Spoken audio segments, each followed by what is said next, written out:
भागवत की अगले श्लोक में हम प्रवेश करें। यं प्रव्रजन्तमनुपेतुमपेतकृत्यं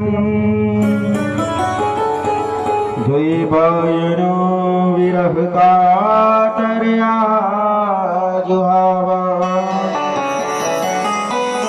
पुत्रेति तन्मयतया सर्वोऽभिनेन्दु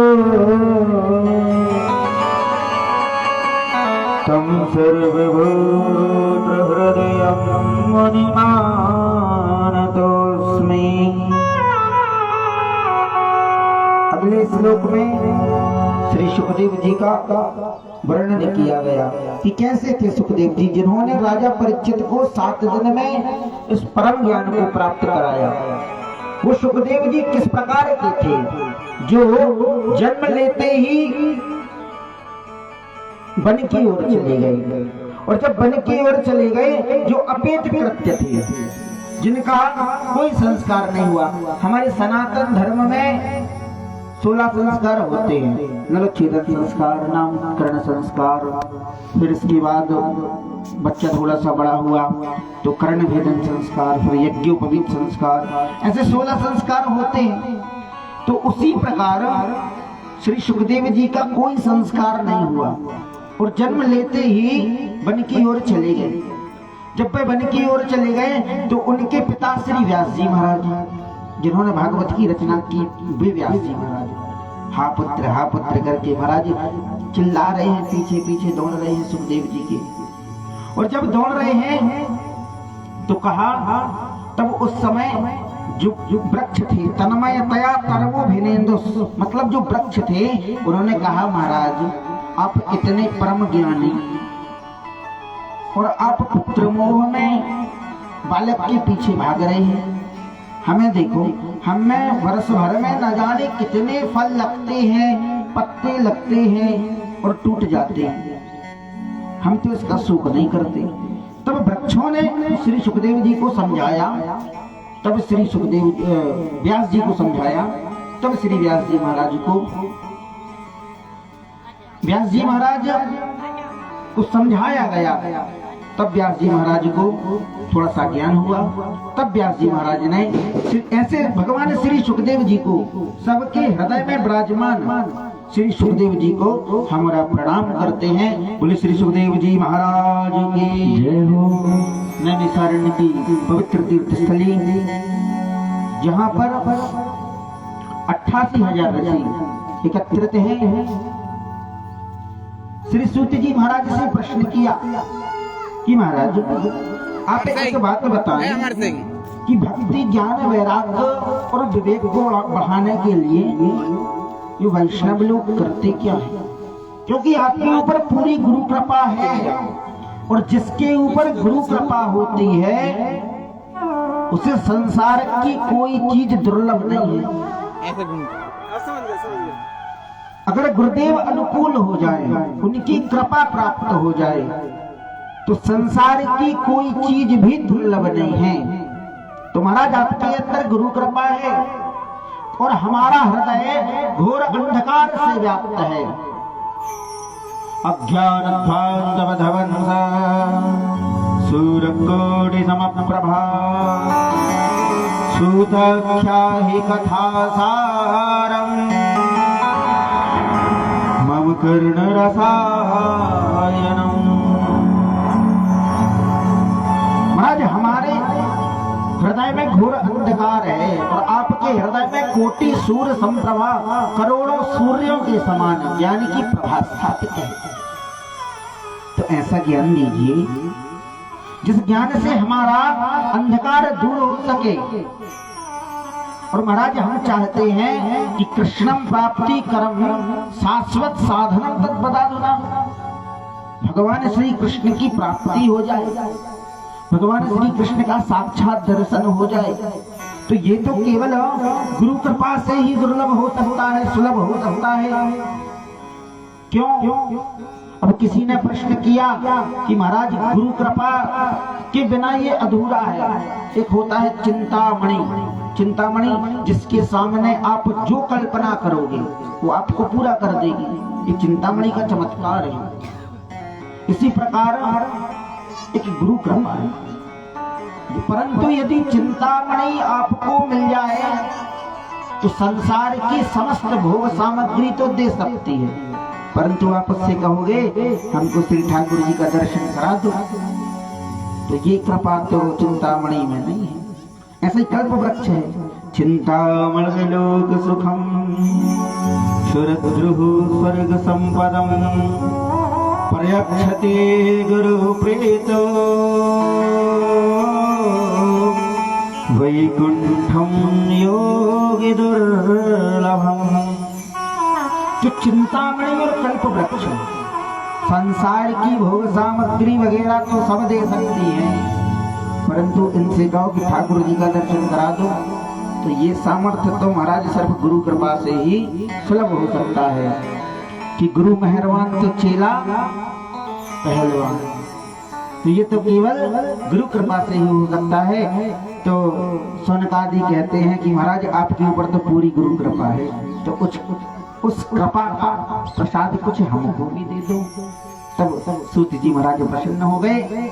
तब सूत जी महाराज कहते हैं तुम्हारे अंदर मेरे लिए इतनी श्रद्धा है, तो आज मैं तुम्हें सब शास्त्रों का सार सुनाता हूँ। ध्यानपूर्वक सुने कि काल प्यार मुखग्रास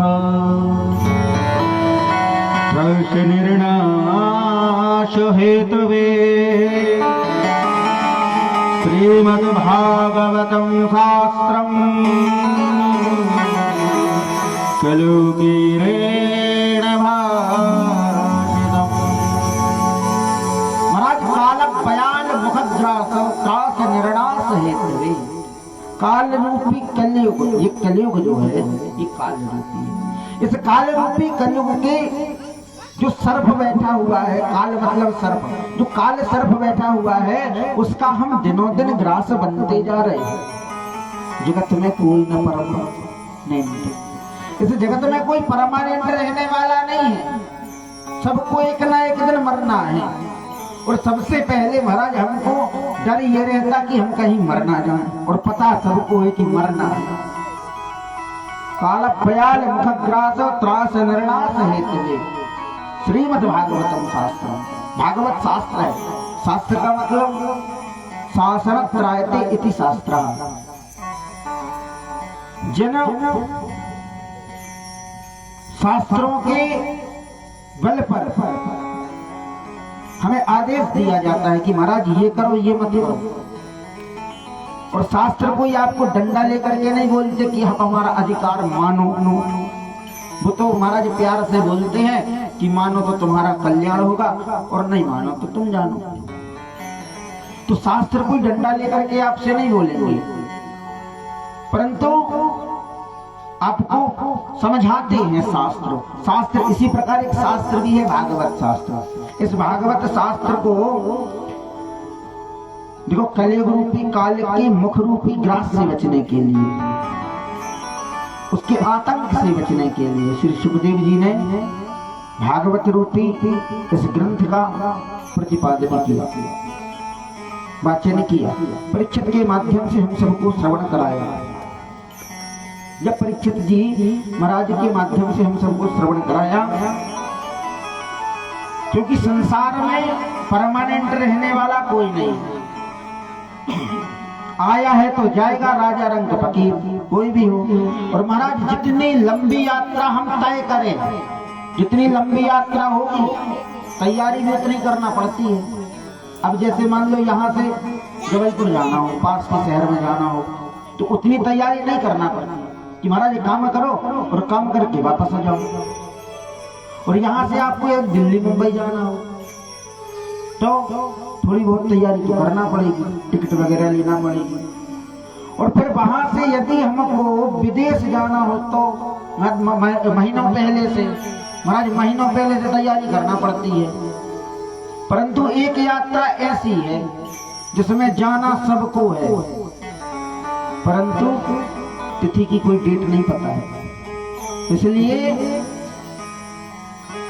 उस तिथि की कोई डेट नहीं है, परंतु पता सबको है कि हमको जाना है, क्योंकि इस जगत में कोई परमानेंट रहने वाला नहीं है, सब आए हैं। देखो मनुष्य जो शरीर मिला है उसमें हम आए हैं, तो हमारा जाना भी निश्चित है। आइए एक भजन के माध्यम से इस कथा का भजन श्रवण करें, फिर इसके बाद आगे की कथा को श्रवण करें।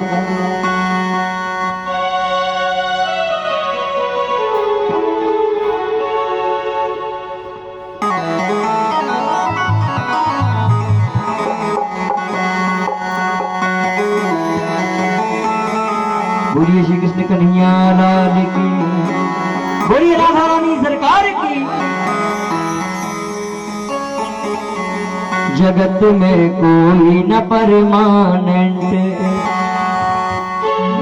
जगत में कोई न परमानेंट, जगत में कोई न परमानेंट, जगत में कोई न परमानेंट, जगत में कोई न परमानेंट, जगत में कोई न परमानेंट, जगत में कोई न परमानेंट।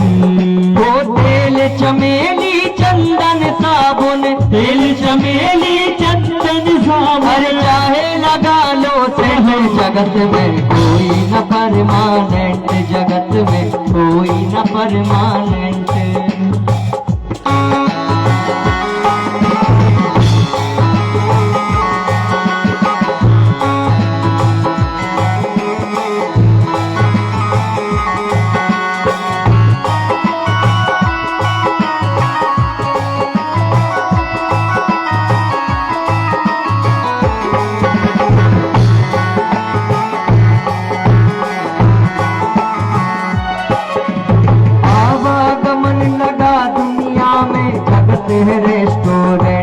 प्यारे जगत है रेस्टोरेंट, वो प्यारे जगत है रेस्टोरेंट।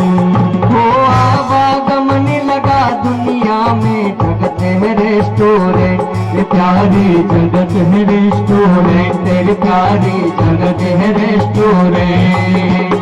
अंत समय में उड़ जाएंगे, अंत समय में उड़ जाएंगे, अरे तेरे तंबू टेंट, जगत में कोई न परमानेंट, जगत में कोई न परमानेंट, जगत में कोई न परमानेंट, जगत में कोई न परमानेंट।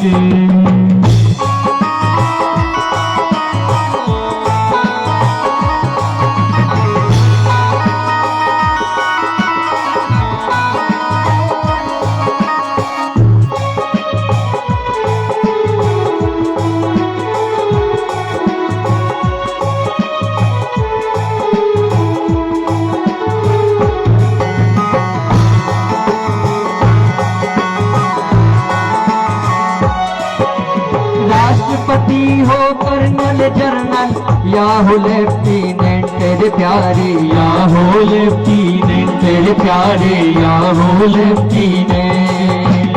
राष्ट्रपति हो कर्नल जर्नल या हो लेफ्टिनेंट, तेरे प्यारे या हो लेफ्टिनेंट, तेरे प्यारे या हो लेफ्टिनेंट। काल सभी को खा जाएगा, काल सभी को खा जाएगा, अरे लेडीज हो या जेंट्स, जगत में कोई न परमानेंट, जगत में कोई न परमानेंट।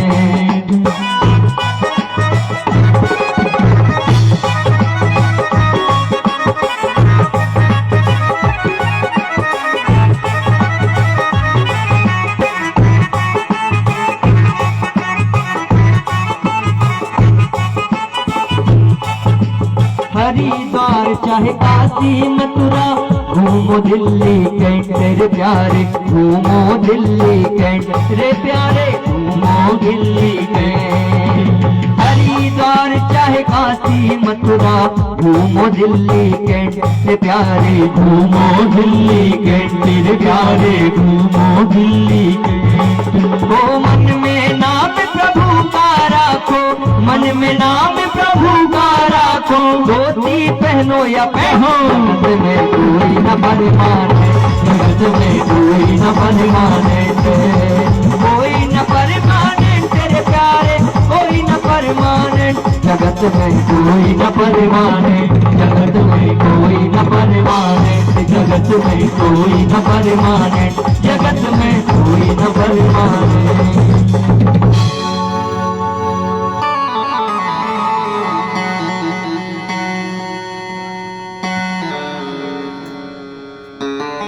और एक बार दोनों हाथ ऊपर करके सभी लोग प्रेम पूर्वक बिहारी जी के चरणों में जयकारा लगाएंगे। बोलिए वृंदावन बिहारी लाल की, बोलिए राधा रानी सरकार की जय। जय श्री राधे। तो इस संसार में परमानेंट रहने वाला तो कोई नहीं है। तब तो कलयुग रूपी व्याल मतलब सर्प के आतंक से बचने के लिए महामुनि सुखदेव जी ने इस भागवत रूपी इस ज्ञान गंगा को परीक्षित के माध्यम से हम सब तक पहुंचाया। तो सूत जी महाराज पूछते, सूत जी महाराज से सोनकादि पूछते हैं कि महाराज जब इतना अच्छा ये भागवत शास्त्र है तो ये 7 दिन तक सुनने की परंपरा कब से प्रारंभ हुई?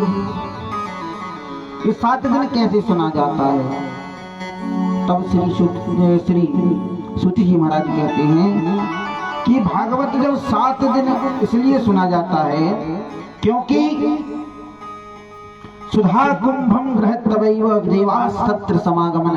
जब श्री सुखदेव जी महाराज राजा परीक्षित को भागवत की कथा श्रवण करा रहे थे, उसी समय देवता अमृत का कलश लेकर के वहां उपस्थित हो गए और कहते हैं महाराज ये अमृत का कलश हम लेकर के आए हैं, तो आप एक काम कीजिए, हमने सुना है परीक्षित मरने वाले हैं, तो आप एक काम कीजिए, ये अमृत का जो कलश है, ये अमृत है जो है ये पिला दीजिए किसको? परीक्षित को। तो परीक्षित महाराज नहीं मरेंगे। अब सुखदेव जी तो महाराज सावधान हो गए। क्यों? क्योंकि संसार में आए दिन लोग मर रहे हैं, तब तो ये देवता कभी नहीं आए और इनका ना हमने आवाहन किया, ना पूजन किया, ना वंदन किया।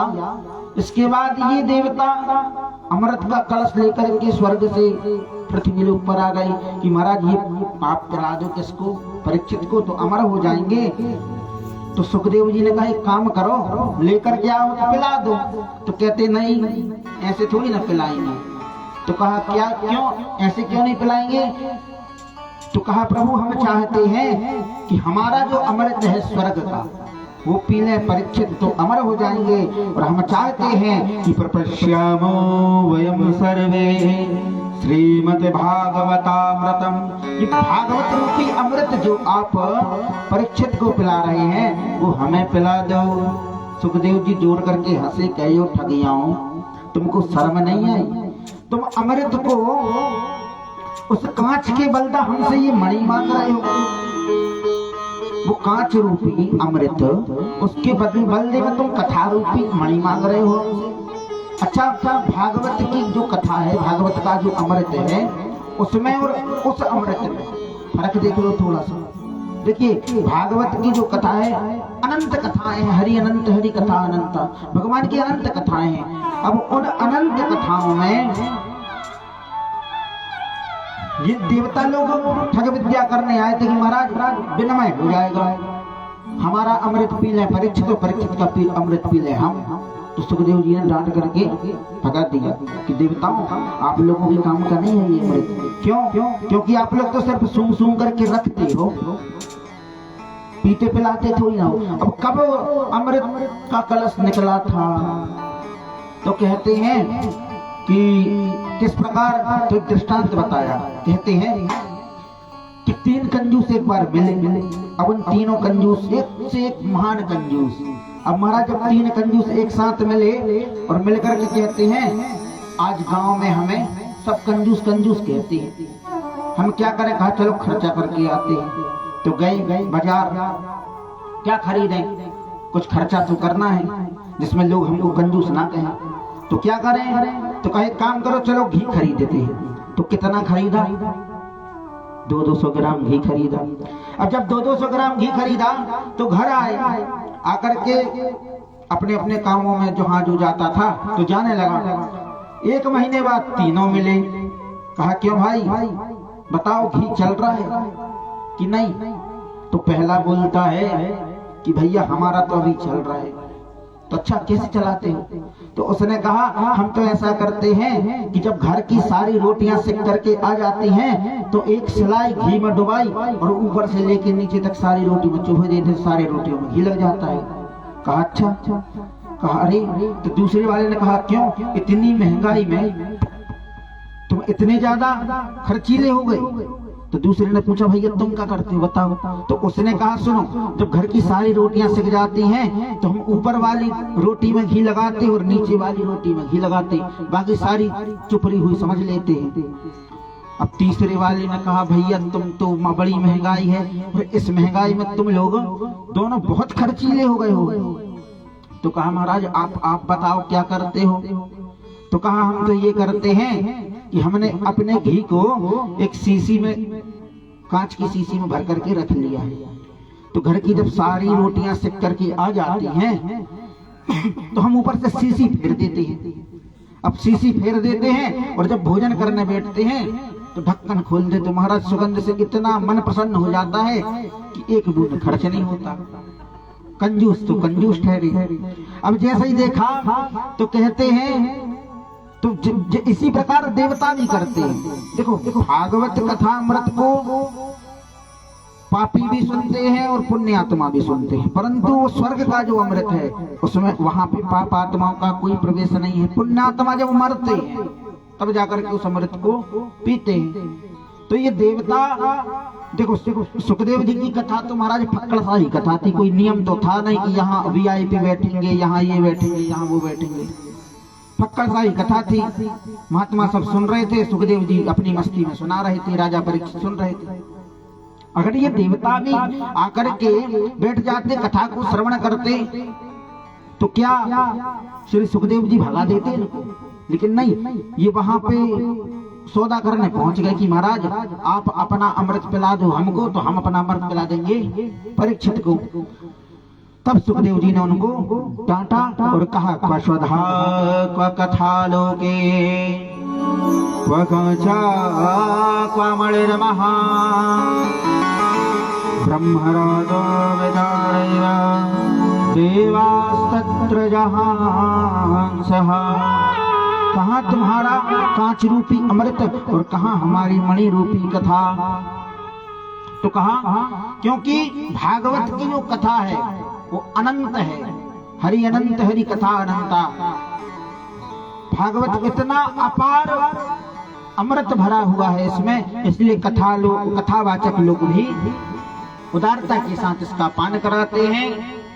इसलिए सुर मतलब देवता, इन देवताओं को भी ये अमृत दुर्लभ है जो हमको यहाँ पर प्राप्त हुआ। और इस अमृत के कारण आप और हम यहाँ सब एकत्रित हैं। हम भी उस ज्ञान गंगा में गोता लगा रहे हैं। महाराज देवताओं को जलन होती है जब वो हमको इस भारत भूमि में कथा को श्रवण करते हुए देखते हैं कि महाराज ये भारत भूमि वालों ने कौन सा पुण्य किया जो इनको यहाँ कहीं फिर भागवत हो रही है, कहीं यज्ञ हो रहे हैं, कहीं राम कथा हो रही है, कहीं शिव पुराण हो रही है, तो उनको जलन होती है। तो पंचम स्कंद में भागवत के देववृंद इस भारत भूमि की महिमा गाते हैं। बोले भारत माता की जय हो।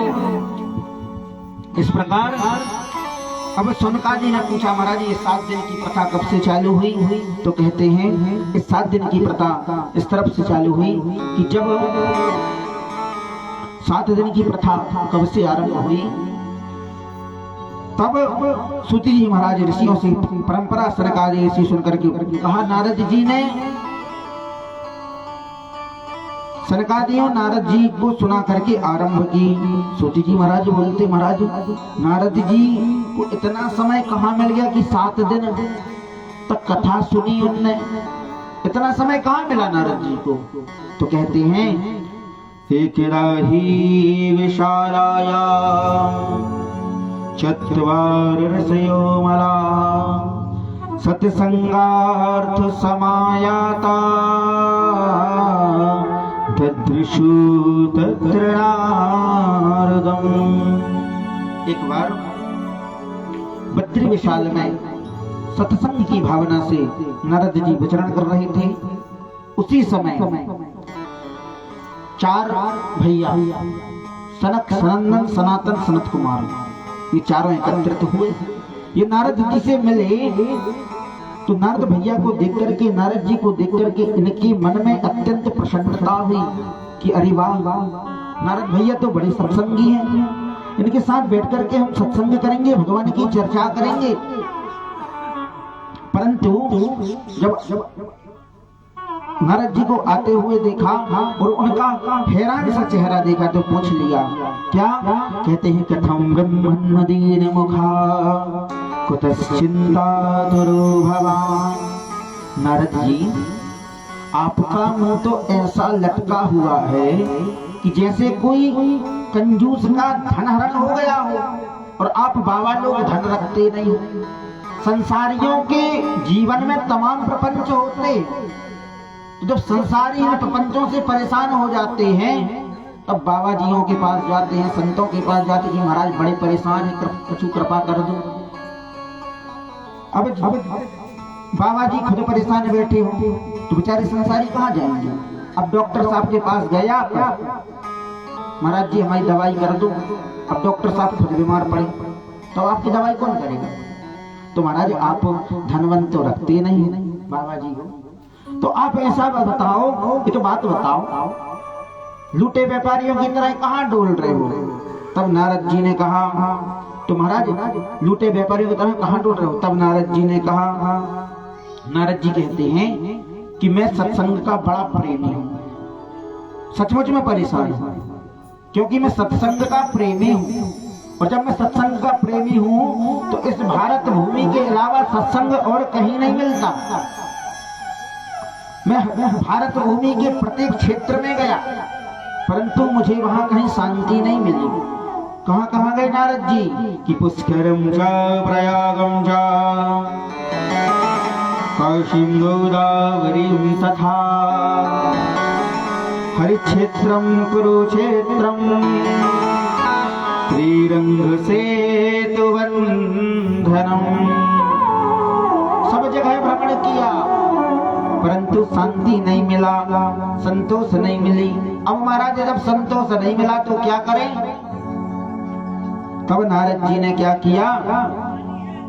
नारद जी ने देखा कि पाखंड संता, पाखंड निरता संता, हमारे पूज्य गुरुदेव एक अर्थ निकालते हैं, वृंदावन वाले एक अर्थ बताते हैं कि पाखंड निरता संता, इसका मतलब कि पालन करने योग्य जो धर्म है, माला फेरना चाहिए, पूजन करना चाहिए, स्नान करना चाहिए, दान करना चाहिए, तो ये पालन करने योग्य धर्म है। भगवान की पूजन करना चाहिए, ठाकुर जी को भोग लगाना चाहिए। कुछ लोग होते हैं कि महाराज पालन कर, स्नान करने से क्या होगा? मन का मैल तो साफ हुआ नहीं, माला फेरने से क्या होगा? तो जो पालन करने योग्य धर्म है उनका खंडन करे तो समझ जाओ सबसे बड़ा पाखंडी वही है। जब पालन करने योग्य धर्म का खंडन होने लगे तो नारद जी ने यहाँ क्या देखा इस कलयुग में कि पुष्करम चा प्रयागम चा काशीं गोदावरी तथा, जब समस्त क्षेत्रों में भ्रमण किया तो नारद जी देखते हैं कि संत जितने हैं सब पाखंडी हो गए। पाखंडी ऐसे हो गए कि संत लोग, महाराज भागवत में लिखा है, ये कोई मनगढ़ंत कथा नहीं बता रहे हैं, पालन करने योग्य जो धर्म है इन सबका खंडन होने लगा। संत जी के आश्रम के सामने लिखा था ब्रह्मचारी जी का आश्रम। कुछ बालक खेल रहे थे, किसी ने पूछा महाराज किसके बालक है? कहा ब्रह्मचारी जी के बालक है। महाराज खूब बड़ा आश्रम था और लिखा था त्यागी जी का आश्रम। तो किसी ने पूछा महाराज किसका आश्रम है? तो कहते हैं त्यागी जी का आश्रम है। तो पालन करने योग्य धर्म का खंडन कर रहे हैं आप। इस प्रकार जब नारद जी ने देखा तो नारद जी ने कहा चलो ठीक है, संतों को छोड़ो, गृहस्थों के पास चलें। तो घर गृहस्थों के पास भी विडंबना हो गई है कि साले जी ने जो निर्णय दे दिया वही होना है, माता पिता को कोई नहीं पूछता। और घर में देवी जी का साम्राज्य चलता है, तरुणी प्रभुता गे है, सालिक्यो बुद्धिदायका। तरुणी प्रभुता के, तरुणी मतलब स्त्री, प्रभुता मतलब साम्राज्य। तरुणी मतलब स्त्रियों का साम्राज्य चलता है। और अपने पतिदेव के कानों में मंत्र फूकती रहती कि महाराज सुनो, हमने आपके लिए अपने सब छोड़ दिए, सखी छोड़ी, सहेली छोड़ी, मैया छोड़ी, बाबा छोड़े, भैया छोड़ो, सब छोड़ दे। अब जब सब छोड़ दे तो आप भी छोड़ो, जैसे हमने छोड़े वैसे आप भी छोड़ो, हम दो हमारे दो, बाकी सबकी छुट्टी कर दो। तो इस प्रकार जब नारद जी ने देखा तो नारद जी का मन अशांत हो गया, मन में क्रांति पैदा हो गई। शांति पाने आए थे परंतु क्रांति पैदा हो गई। अब नारद जी ने सोचा कि चलो ठाकुर जी ने जहाँ जन्म लिया है वहां चल करके देखें। तो वहां गए, कहा यमुनम तटमापन्नो यत्र लीला हरिर्भूत। कहां पे? वृंदावन। जब वृंदावन पहुंचे तो वहां पर भी जाकर के एक आश्चर्य देखा। क्या देखा? कि तत्राश्चर्यमया दृष्टम श्रृण्यतां तन्मुनीश्वरा। वहां भी आश्चर्य देखा कि एक युवती वृंदावन के पुलिन में, यमुना जी के पुलिन में बैठ करके रुदन कर रही। तो पूछा, देवी काशित्व, आप कौन हैं और यहाँ बैठ करके आप रुदन क्यों कर रही? तो कहती है, महाराज, और पूछा, देवी आप कौन? तो कहती है कि अहम भक्तिरिति विख्याता किमो मे तनयोर्मतो ज्ञान वैराग्य नामानो कालयोगे न जर्जरो। महाराज, मेरा नाम भक्ति देवी और ये मेरे दो पुत्र हैं, ज्ञान और वैराग्य। भक्ति के पुत्र हैं ज्ञान और वैराग्य। भक्ति के पुत्र ज्ञान और वैराग्य। जब सुना नारद जी ने अचंभित हो गए, ये आपके पुत्र? महाराज 16 साल की मैया और 90 साल के डोकरा से छोरा, ये आपके पुत्र हैं? कहा, हाँ भैया हमारे पुत्र हैं। हाँ संत जी, हाँ बाबा जी, ये हमारे पुत्र हैं। कहा, अरे ये स्थिति कैसे हुई? तब कहती हैं, तब विस्तार से परिचय दिया। उत्पन्ना द्रविणी साहम। महाराज मैं दक्षिण देश में उत्पन्न हुई, कर्नाटक में बढ़ी, महाराष्ट्र में पली और कहीं कहीं पाखंडियों से परेशान होकर के गुजरात में आकर के वृद्धावस्था को प्राप्त हो गई। जब मैं गुजरात में आकर के वृद्धावस्था को प्राप्त हुई तो मैंने सोचा अब कहाँ जाए? तो सोचा वृंदावन चले जहाँ ठाकुर जी की लीलाएं हुई है।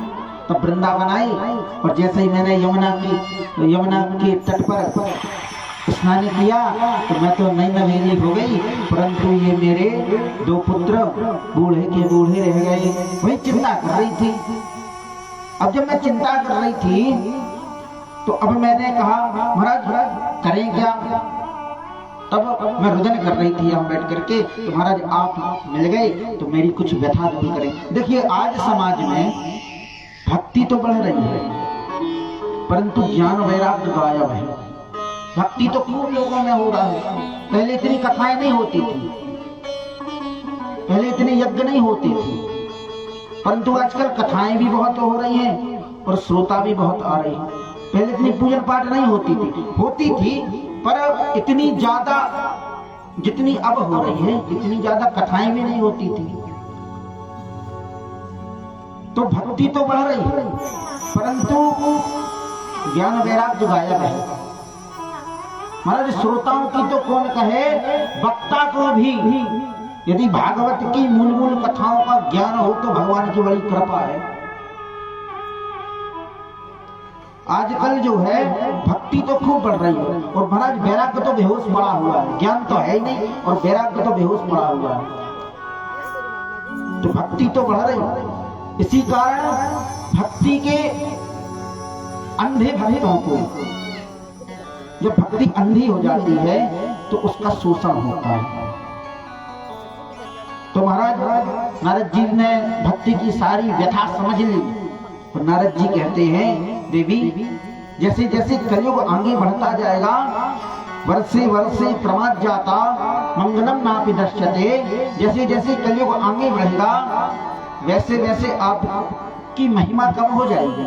देखो दान का फल चला गया, कथा का फल चला गया, दान तो खूब होता है परंतु उसका फल चला गया, कथाएं तो खूब हो रही हैं परंतु करिता कर्णलोभेन कथा सारस्ततो गता, कथा तो खूब हो रही है परंतु कथा सारस्ततो गता, कथा खूब हो रही है परंतु उसका सार आजकल क्या है, कराने वाले सोचते हैं कि महाराज लोग जाने कि हमने कथा कराई, तो करने वाला सोचता है कि हमको वहां से कितना अर्थ प्राप्त हुआ। भागवत का क्या अर्थ है, भागवत किस अर्थ से हमने कही, भागवतार्थ में दृष्टि नहीं है, ये दृष्टि काय में है, सिर्फ धन अर्थ में, अर्थ मतलब धन, तो भागवतार्थ में दृष्टि नहीं है, इसलिए प्रायः भक्ति तो बढ़ रही है परंतु ज्ञान वैराग्य गायब है। देखो भगवान की है कथा और संसार की है व्यथा।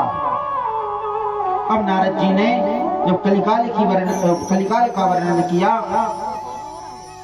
तो महाराज नारद जी ने जब कलिकाल का वर्णन किया तो कहते हैं, देवी हम यदि आपको इस संसार में सभी के हृदय में विराजमान न कर दिया तो आज हम हरि के दास नहीं। भगवान को यह संकल्प लिया नारद जी ने और निकल पड़े, क्या करने निकल पड़े, निकल पड़े कि हम जो है भगवान श्री कृष्ण की प्राप्ति आपको करा देंगे। अब कैसे कराएंगे, तब भक्ति महारानी नारद जी को प्रणाम करती है कि महाराज जयति जगति माया यशिकाया धवस्ते वचन रचनमेकं केवलं चागलय्य भुवपदमपि यातो यत् कृपातो ध्रुवोऽयं सकल कुशल पात्रं ब्रह्मपुत्रं नतास्मि। जयति जगति माया, हे नारद जी आपकी जय हो, आपकी कृपा से कयाधु पुत्र प्रहलाद भक्तों में श्रोमणी हो गए, आपकी कृपा से ध्रुव जी महाराज ने ध्रुव पद को प्राप्त कर लिया।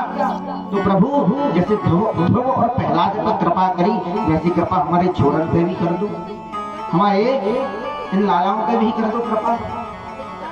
तब नारद जी ने संकल्प लिया कि देवी हम आज संकल्प करते हैं कि हमने आपको यदि पूज्य ने नहीं बना दिया तो आज हम हरि के दास, भगवान के दास नहीं कहलाएंगे। तो क्या किया नारद जी ने, ज्ञान वैराग्य को जगाना आरंभ किया। ज्ञानम प्रबुध्यताम रे वैराग्यम प्रबुध्यताम, ज्ञान वैराग्य को हिलाना आरंभ किया, डुलाना आरंभ किया, परंतु बहुत प्रयास किए परंतु कोई असर नहीं हुआ। गीता का पाठ सुनाया, वेद वेदांत सब सुना दिया परंतु कुछ नहीं हुआ। अब परेशान, ज्ञान वैराग्य तो सो रहे महाराज, नारद जी परेशान, अब क्या करें। तब आकाशवाणी हुई कि आपका जो संकल्प है सफल तो होगा परंतु कब होगा, जब आप सत्कर्म करेंगे। नारद जी कहते हैं सत्कर्म करेंगे, भैया हम इतनी देर से क्या कर रहे थे, गीता सुना दी, सब कुछ सुना दिया, वेद वेदांग सब सुना दिया, अब कह रहे हैं सत्संग करोगे, सत्कर्म करोगे तब होगा। तो कहा महाराज एक काम करो, आप पूछो कि सत्कर्म किसे कहते हैं। तो कहा प्रभु बता दो सत्कर्म किसे कहते हैं। तो कहते हैं नारद जी से कहते हैं कि सत्कर्म आपको कोई संत बताएंगे, हम तो नहीं बता सकते। आकाशवाणी ने कहा महाराज हम तो नहीं बता सकते, कोई संत बताएंगे। तब नारद जी तमाम प्रपंच महाराज पूरे क्षेत्र में घूमते हुए जो है नारद जी ने संकल्प लिया और पहुंच गए कि अब मैं पता लगाऊं कि ये सत्कर्म क्या है। तो महाराज सबसे पूछ रहे थे कि भैया बताए जो सत्कर्म किसे कहते हैं। तो नारद जी की बड़ी महिमा है, पूरे संसार भर में डोलते रहते हैं। तो नारद जी से लोग कहते हैं प्रभु आप संसार भर में डोलते हो, 12 महाभागवत में एक हो, और आप हमसे पूछ रहे हो कि सत्कर्म किसे कहते हैं। तब नारद जी, अच्छा नारद किसे कहते हैं? नरस्य ज्ञानम ज्ञानम ददाति इति नारदः। नर नारायण से प्राप्त ज्ञान को, भगवान से मतलब नर नारायण से प्राप्त ज्ञान को जो संसार में लेकर के ज्ञान बांटे वो नारद। नरस्य ज्ञानम नारम ददाति इति नारदः। तो नारद जी तो महाराज सब जगह पूछ रहे थे, इतने में मिल गए जी 4 ऋषि, सनक सनंदन सनातन संत कुमार। तो कहा प्रभु हमने पूरी राम कथा तो आपको सुना दी कि हम काय के लिए डोल रहे हैं। तो कहा नारद जी आप चिंता नहीं करिए, वो सत्कर्म कोई और नहीं है। वो सत्कर्म क्या है? कहा श्रीमद् भागवतालापा शतु गीता सुखादिवी। श्रीमद् भागवत महापुराण ही वह सत्कर्म है जिसको श्रवण करते ही भक्ति मैया ज्ञान वैराग्य सहित ताता थैया करके नृत्य करने लगेंगी। नारद जी बोले हमें आपकी कथा में, आपके संकल्प में हमें विश्वास नहीं है। क्यों? कहा हमने महाराज वेद सुना दिया, 4 वेद सुना दिए, गीता सुना दी, सब कुछ तब कुछ नहीं हुआ ज्ञान वैराग्य को। भागवत से क्या होगा? देखो भागवत में वेद की भाषा लिखी है। भागवत में लिखा है जन्माद्यस्यतः, मतलब ब्रह्म सूत्र है, और ब्रह्म सूत्र का पहला सूत्र है अथातो ब्रह्म जिज्ञासा, और दूसरा सूत्र है जन्माद्यस्यतः। तो जो बात वेद में विस्तार रूप से लिखी है वो बात भागवत में सिर्फ एक शब्द में लिख गई, जन्माद्यस्यतः। तुम्हारा हमने तो वेद सुना दिया तब कुछ नहीं हुआ। तब सनक सनंदन सनातन सनत कुमार कहते हैं कि महाराज आप आम खाएंगे और फिर आम खाने के बाद आप ये कहेंगे कि जब आम में इतना रस है तो उसकी टहनी में कितना रस होगा। तो आम को छोड़ दो, टहनी चूसने लगोगे तो क्या रस मिलेगा? दूध से ही घी बनता है, परंतु यदि घी खत्म हो जाए तो उसकी जगह दूध डाल दोगे तो क्या दीपक जलेंगे? इसी प्रकार गन्ना से शक्कर बनती है। अब शक्कर का प्रयोग जहां जहां होता है शक्कर खत्म हो जाए तो कहा महाराज गन्ने से तो बनी, निचोड़ दो, गन्ने का रस निचोड़ दो। तो जो काम गन्ना का रस नहीं कर सकता, आम का काम आम का वृक्ष नहीं कर सकता, उसी प्रकार भागवत का जो काम है वो वेद नहीं कर सकता। तब नारद जी प्रसन्न हो गए और कहे प्रभु बिन सत्संग विवेक न हुई। तुलसी बाबा कहते हैं रामचरितमानस में कि बिनु सत्संग विवेक न हुई, परंतु कब कि राम कृपा बिनु सुलभ न सोई। भगवान राम की कृपा के बिना सुलभ नहीं होता। तो कहा प्रभु भागवत का सत्संग कब प्राप्त होता है? जितने यजमान बैठे सब सुन लो। महाराज भाग्योदयेन बहुजन्म समर्जितेन सत्संग मम लभते पुरुषो यदा वै। भाग्योदयेन बहुजन्म समर्जितेन, एक जन्म नहीं करोड़ों जन्मों के जो पुण्यों का उदय होता है तब हमें सत्संग की प्राप्ति होती है। और सत्संग बिना संत की कृपा के, बिना राम जी की कृपा के हमें प्राप्त नहीं होता। आइए भजन के माध्यम से श्रवण करें, फिर इसके बाद भजन के बाद आगे की कथा श्रवण करेंगे। वृंदावन बिहारी लाल की जय हो।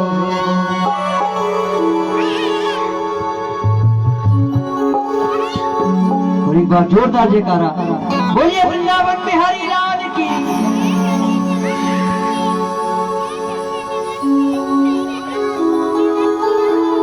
संतन के संग लाग रे, और खाली बैठकर भजन का श्रवण नहीं करना है, तालियां बजाकर प्रभु के भजन का श्रवण करें। वृंदावन बिहारी लाल की जय हो। संतन के संग लाग रे, तेरी अच्छी बनेगी। संतन के संग लाग रे, तेरी अच्छी बनेगी। ओ संतन के संग लाग रे, तेरी अच्छी बनेगी। संतन के संग लाग रे, तेरी अच्छी बनेगी। ओ अच्छी बनेगी, तेरी किस्मत बनेगी। अच्छी बनेगी, तेरी किस्मत बनेगी। अच्छी बनेगी, तेरी किस्मत जगेगी।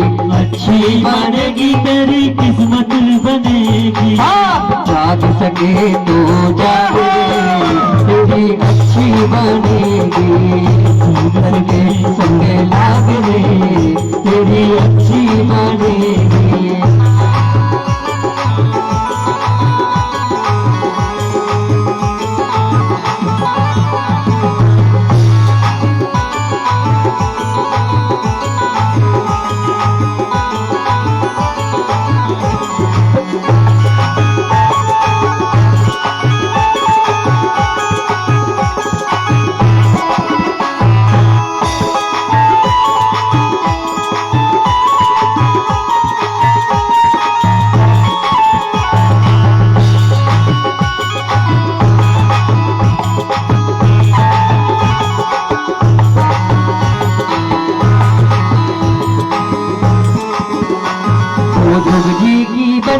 प्रहलाद जी की बन गई। ध्रुव जी की बन गई, प्रहलाद जी की बन गई। ध्रुव जी की बन गई, प्रहलाद जी की बन गई। ध्रुव जी की बन गई, प्रहलाद जी की बन गई। और हरि कीर्तन में लाग रे, तेरी अच्छी बनेगी। संतन के संग लाग रे, तेरी अच्छी बनेगी।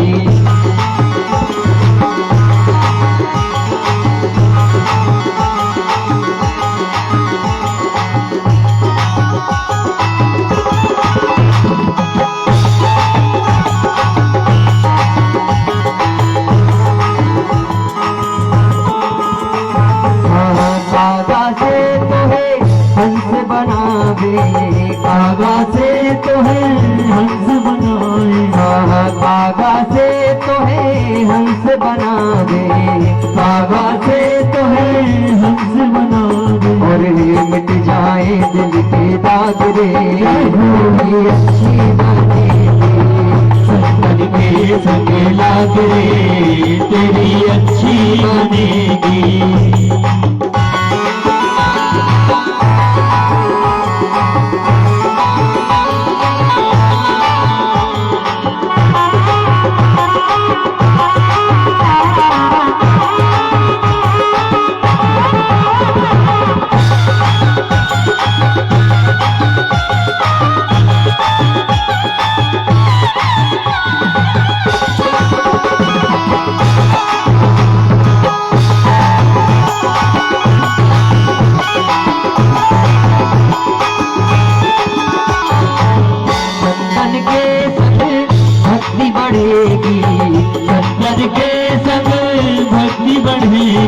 भक्ति बढ़ेगी, तेरी भक्ति बढ़ेगी।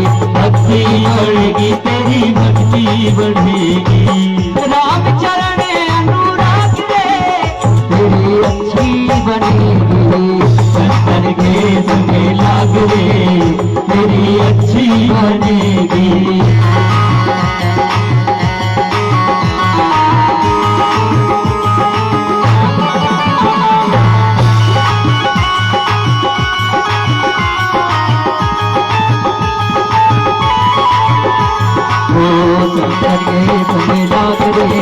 तेरी अच्छी बनेगी। संतन के संग लाग रे, तेरी अच्छी बनेगी। संतन के संग लाग रे, तेरी अच्छी बनेगी। बोलिए श्री वृंदावन बिहारी लाल की।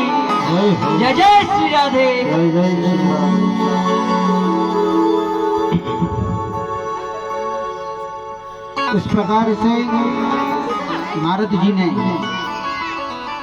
संतों का संग किया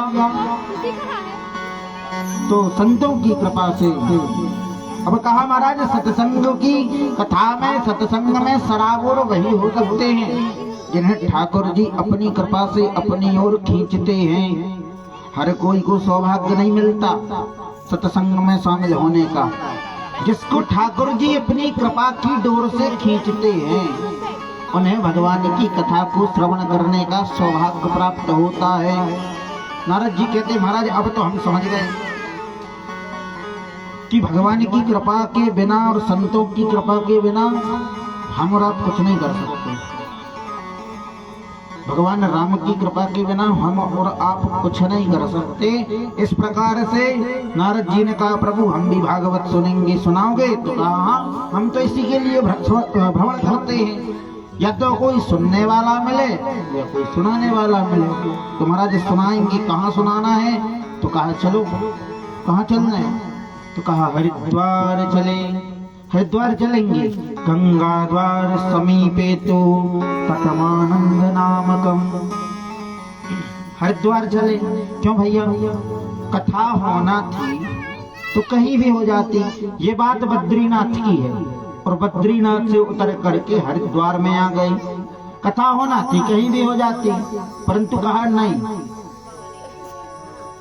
अगर बद्रीनाथ में उस समय की बात है जब बद्रीनाथ लोग जाते थे तो उस घर के सारे कामों को करके महाराज कहा आप 4 धाम की यात्रा कराएं,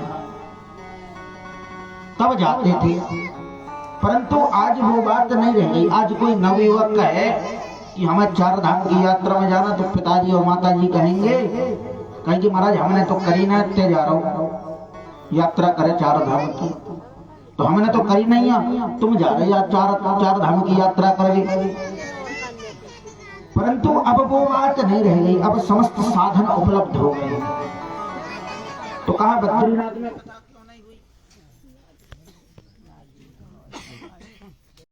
अगर संतों को सुनना होगी तो बद्रीनाथ से थोड़ा नीचे आ जाएंगे, और संसार के प्रपंचियों को सुनना होगा तो थोड़ा सा ऊपर आ जाएंगे। इसलिए हरि की द्वार में कथा हो। हरिद्वार हरि का द्वार। द्वार मतलब बताओ माताओं? द्वार मतलब दहरी।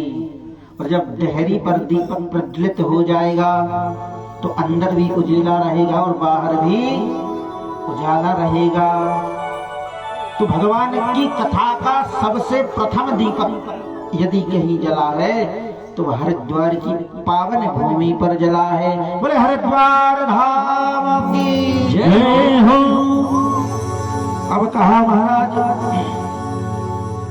यहां से श्री भृगु जी महाराज सारे संत समाज को लेकर के कथा को श्रवण करने के लिए पहुंच रहे। महाराज क्या जरूरत थी भृगु जी को कि सबको पकड़ के लेकर के आए कि महाराज बड़ी जोरदार कथा हो रही, चलो। ये जो संत होते हैं ना, ये जो ब्राह्मण होते हैं ना, ये भगवान की जिस प्रकार बीमा कंपनी होती है, बीमा कंपनी। अच्छा बीमा कौन कौन ने कराया? अपना हाथ उठाओ। बीमा किस किस का है? हाथ उठाओ। LIC बीमा, जीवन बीमा काउ को नहीं है। जिस प्रकार बीमा कंपनी वाले हम लोगों का बीमा करते हैं तो उनको तनख्वाह मिलती है, और जब अधिक बीमा उनके पास हो जाते हैं तो उनको उसका उपहार भी मिलता है। इसी प्रकार जो संत लोग हैं, ब्राह्मण लोग हैं, ये भगवान के एजेंट कहलाते हैं।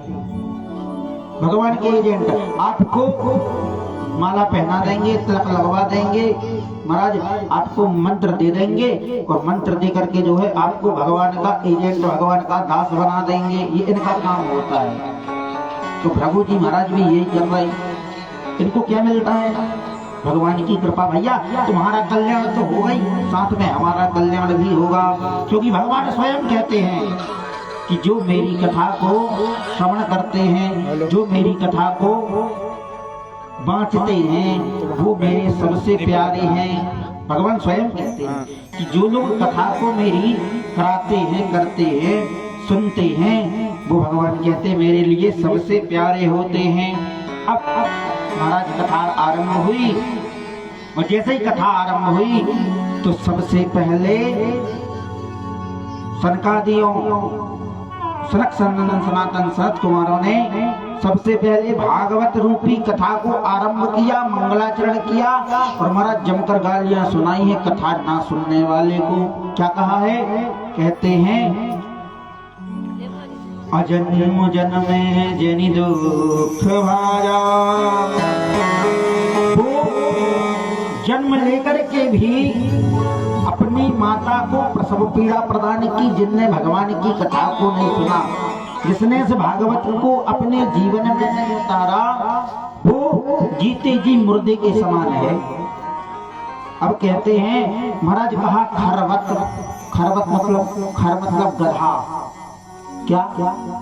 खर मतलब गधा। अब खर क्यों कहा? खर इसलिए कहा क्योंकि आप जिंदगी भर बोझा ढोगे परिवार का, समाज का, आप जिंदगी भर बोझा ढोगे, और जिस दिन किसी काम के नहीं रहोगे, घर वाले कहेंगे जाओ तो हरिद्वार, कोई काम के नहीं हो, खांस खांस की रात में नींद तक नहीं आती है? आप किसी काम के नहीं बचोगे, तो आप एक तो आपने संसार का बोझा जिंदगी भर ढोया महाराज, अपने घर के बाल बच्चों को पाला शुरू किया, शादी विवाह किया, और जैसे ही नाती पोते हो गए तो आप कहोगे महाराज अब तो हम यहीं रहेंगे, तो घर की कहेंगे। कोई बात करना भी पसंद नहीं करता सियानों से। आज हमारे बीच में बुजुर्ग लोग बैठे हैं, तो इस प्रकार आप भी संसार का बोझा ढोते ढोते मर जाओगे, परंतु भागवत की कथा को एक बार चित्त लगा करके जो जिसने सुना, उसने समस्त सुखों को प्राप्त कर लिया। इसी प्रकार, क्योंकि देखो भागवत की कथा का रंग आपको एक बार में तो चढ़ने वाला नहीं, इसलिए श्लोक भी आता है कि सदा सेव्या श्रीमद् भागवती कथा। सदा सेव्या श्रीमद् भागवती कथा। सदा सर्वदा इसका सेवन करो। महाराज फायदा क्या होगा? कहा हर्षचित्तम समाश्रयेत। भगवान श्री कृष्ण आपके हृदय में चिपक जाएंगे, अवरुद्ध हो जाएंगे। और अवरुद्ध में और विराजमान होने में अंतर है। आप लोग अभी विराजमान हैं, कोई काम आया करी दंडवत और महाराज चले गए, क्या महाराज फलाना काम गैया लगाना है, जाना है, लेकिन परंतु यहाँ गेट होता और हम गेट बंद करते तो कहते जब कथा विश्राम हुई तभी जाने मिलेगा, तो आप अवरुद्ध हो जाएंगे, विराजमान नहीं होंगे, आप कैद हो गए। तो इस प्रकार भागवत की कथा को, सुंदर कथा को श्रवण करने के लिए जो फल प्राप्त होता है, सोनकाजी ऋषि कहते हैं भागवत की इतनी पावन कथा को श्रवण करके जो है भक्ति सुतौ तरणौ धृत्वा प्रेमैक रूपा सहसा विरासीत श्री कृष्ण गोविंद हरे मुरारी नाथेति नामानि मुहुर्वदन्ति। जब इस भागवत की कथा को गाना आरंभ किया, संतों ने सुनना आरंभ किया, तो महाराज भक्ति महारानी ताता थैया करके नृत्य करते हुए आ गई। क्या करने लगी? नृत्य करने लगी। आप और हम भी करेंगे। श्री कृष्ण गोविंद। बोलिए श्री कृष्ण कन्हैया लाल की जय। बोलिए राधा रानी सरकार की। श्री कृष्ण गोविंद हरे मुरारी हे नाथ नारायण वासुदेव। श्री कृष्ण गोविंद हरे मुरारी हे नाथ नारायण वासुदेव। श्री कृष्ण गोविंद हरे मुरारी हे नाथ नारायण वासुदेव। श्री कृष्ण गोविंद हरे मुरारी हे नाथ नारायण वासुदेव। हे नाथ नारायण वासुदेव।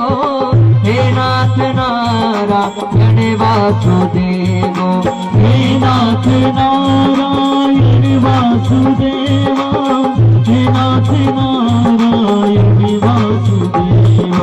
श्री कृष्ण गोविंद हरे मुरारी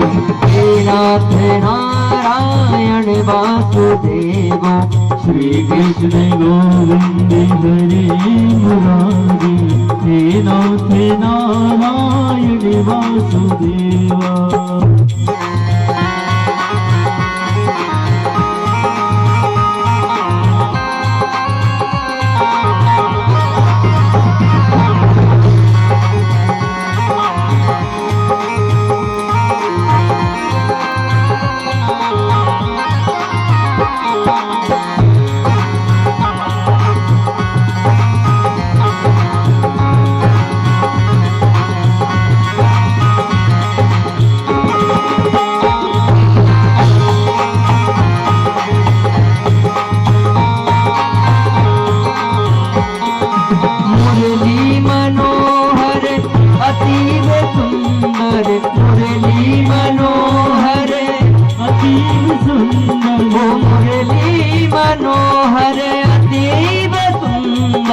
मुरली मनोहर अतीव सुंदर, राजीव लोचन गोपाल गिरधर, राजीव लोचन गोपाल गिरधर, राजीव लोचन गोपाल गिरधर, राजीव लोचन गोपाल गिरधर।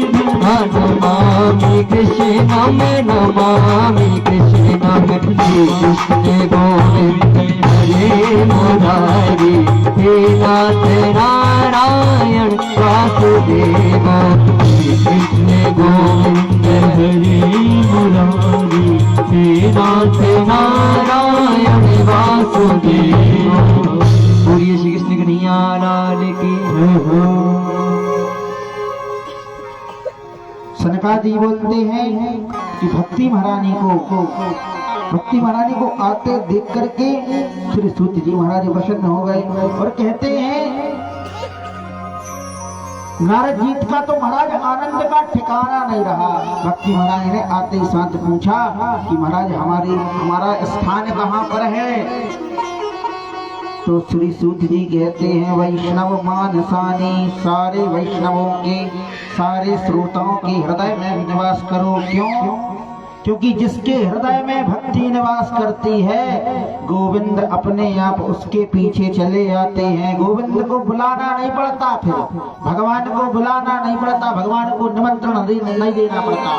जिसके हृदय में भगवान विराजमान है, जिसके हृदय में भक्ति विराजमान है, भगवान अपनी प्राण वल्लभा भक्ति महारानी के पीछे पीछे उस जीव का कल्याण करने के लिए आ जाते हैं। बोले भक्ति महारानी की जय।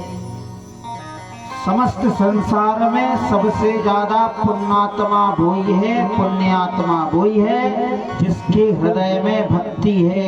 तुलसी बाबा ने भी मांगा है, प्रभु भक्ति प्रयच्छ रघुपुंग निर्भरां में, परंतु कैसी?